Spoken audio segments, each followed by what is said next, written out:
श्री स्वामी समर्थ भाग 1.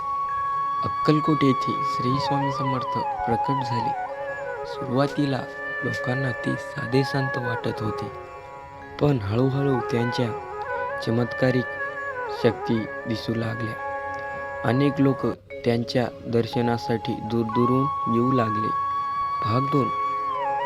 स्वामी गरीब आणि दुःखी लोकांना मदत करत असत. ते लोकांना फक्त पैसे नाही तर योगी जीवनाचा मार्ग दाखवत. त्यांच्या शब्दामुळे लोकांचे जीवन बदल असे.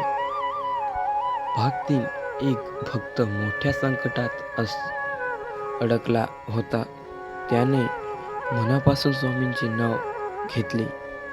स्वामींनी त्याला योग्य मार्ग दाखवून संकटातून बाहेर काढले.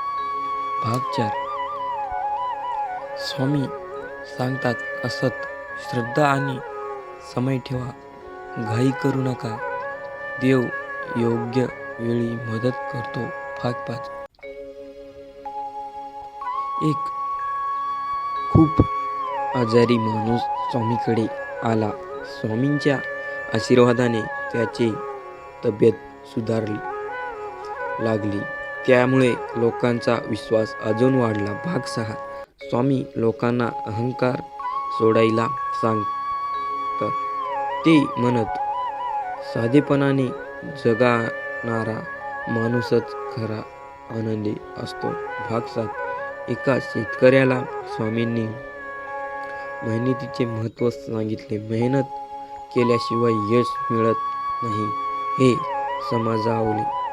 भाग 8. स्वामींच्या दर्शनाने अनेक लोकांना मानसिक शक्ती मिळाली. असे लोक म्हणत मी की त्यासमोर बदलले की मन शांत होते.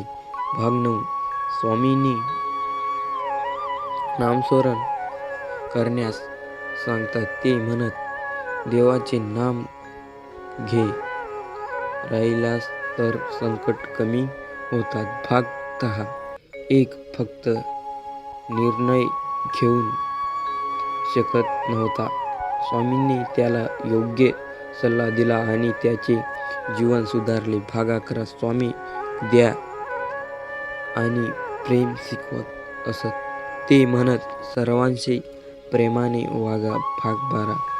एका कुटुंबावर मोठे संकट आले होते. स्वामींच्या कृपेने त्यांची समस्या दूर झाली. भाग 13. स्वामींनी खोटे बोलू नका असे सांगितले. सत्यानेच जीवन मजबूत होते. भाग 14.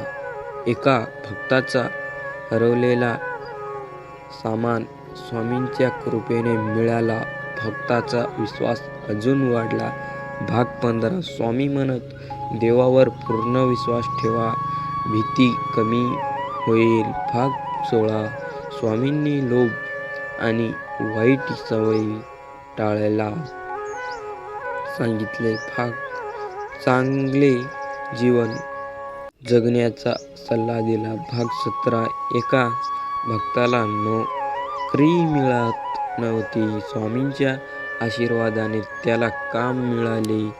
भाग 18. स्वामींनी संकटात धैर्य ठेवायला सांगत, घाबरू नका, उपाय नक्की मिळतो. भाग 19. स्वामी भक्तांचे दुःख शांतपणे ऐकत असत. ते योग्य मार्ग दाखवत असे. भाग 20. स्वामी अन्नदानाचे महत्त्व सांगत, भुकेल्याला अन्न देणे हे मोठे पुण्य आहे. भाग 21. एका मुलीची तब्येत खूप खराब होती. स्वामींच्या कृपेने तो बरा झाला असे लोक म्हणत. भाग 22. स्वामी म्हणत, चांगली संगत ठेवा, वाईट संगत जीवन बिघडते. भाग 23. स्वामींनी रागावर नियंत्रण ठेवायला सांगितले. शांत माणसाने विचार करा असे सांगितले. भाग 24. स्वामी सतत सांगते, कर्म करण्यास सांगतात चांगले काम नेहमी फळ देते. भाग 25 संकटात देवाचे नाव घ्या असे स्वामी सांगतात, त्यामुळे मन मजबूत होतो. भाग 26 स्वामी म्हणत नेहमी फळ नक्की मिळते, हार मानू नकोस. भाग 27 स्वामींनी कुटुंबाची काळजी घ्यायला सांगितले. कुटुंब हेच खरे धन आहे. भाग 28 स्वामींनी सत्य आणि धर्माचा मार्ग धरायला सांगितले. चुकीच्या मार्गावर जाऊ नका. भाग 29 स्वामींचा प्रसिद्ध संदेश फेवू नकोस, मी तुझ्या पाठीशी आहे. भक्तांना यामुळे खूप आधार मिळतो.